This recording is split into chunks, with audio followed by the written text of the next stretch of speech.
Bismillahirrahmanirrahim. Assalamualaikum Ibu. Perkenalkan Bu, saya Dr. Nisrina yang kebetulan sedang berjaga pada klinik Pasundan di pagi hari ini.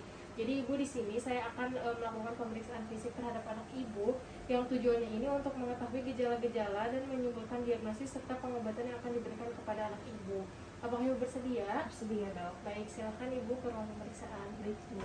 Selanjutnya saya akan melakukan pemeriksaan. Yang pertama, saya akan melihat penampilan dan gaya bicaranya, apakah appearance-nya normal atau tidak, seperti cara berpakaian, intonasi, dan lain-lain. Lalu saya akan melihat pola pernapasannya juga, apakah terdapat retraction atau tidak. Selanjutnya saya akan melihat sirkulasinya, apakah terdapat kelainan warna kulit, seperti pucat, sianosis, dan juga kemerahan. Selanjutnya saya akan mengecek keadaan umum pasien. Yang pertama, penentuan derajat penyakit. Apakah pasien tampak tidak sakit, tampak sakit ringan, sakit sedang, atau sakit berat. Jika sakit ringan, gejala dan keluhan tidak mengganggu aktivitas sehari-hari. Jika sakit sedang, gejala dan keluhan mengganggu aktivitas sehari-hari. Dan jika sakit berat, itu gejala dan keluhan mengganggu aktivitas sehari-hari. Selanjutnya, saya akan mengukur tanda-tanda vital. Yang pertama, saya akan melakukan pengecekan tekanan darah.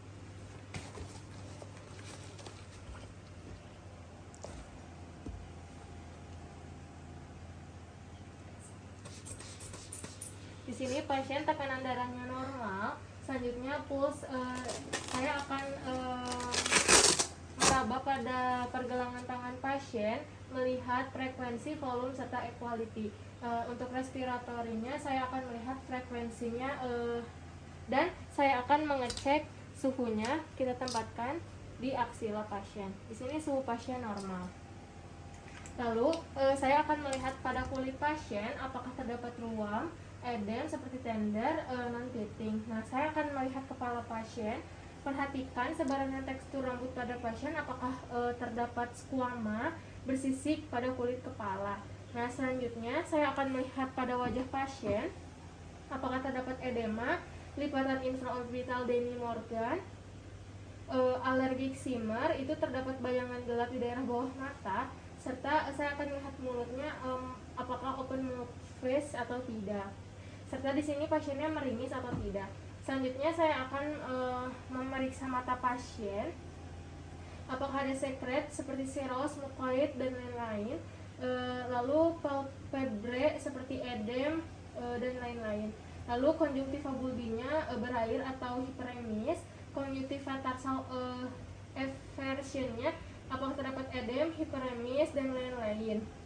Untuk hidung pasien, apakah terdapat sekret, jernih, seros, mukoid, dan lain-lain. Sniffingnya juga saya periksa, atau terdapat nerves anterior membesar. Lalu pernafasan cuping hidungnya juga saya periksa.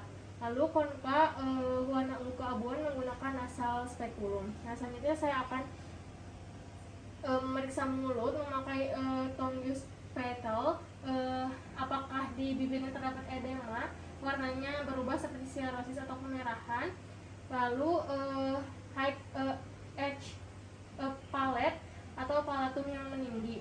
Lalu geografis tongue-nya dilihat juga. Lalu saya akan memeriksa pada leher pasien. Itu apakah terdapat retraksi suprasternal, retraksi supraclavikular. Lalu saya akan inspeksi torak pasien. Dilihat dari ujung kaki, bentuk dan pergerakannya simetris atau asimetris. Lalu barrel chestnya juga dilihat, retraksi interkostal dan subkostalnya juga dilihat. Untuk lung, saya akan periksa auskultasi menggunakan stetoskop. Suara nafas vesikular, abnormal lung sound, apakah terdapat wheezing, stridor, atau yang lainnya. Lalu untuk jantungnya, saya akan memeriksa suara jantung apakah terdapat reguler atau irreguler menggunakan stetoskop. Lalu abdomennya juga saya akan periksa, yaitu dengan cara inspeksi dan auskultasi menggunakan stetoskop, apakah terdapat bowel sound seperti bising usus meningkat atau tidak. Selanjutnya saya akan periksa anogenital pada pasien, apakah terdapat edema, hiperemis, erosion, excoriation. Lalu untuk ekstremitas diperiksa pada palmar dan plantar pasien, apakah kita raba apakah dingin atau hangat. Selanjutnya, untuk capillary refill time-nya, dengan jari pasien setinggi jantung, berikan tekanan salah satu ujung jari palmar hingga pucat, lalu lepaskan.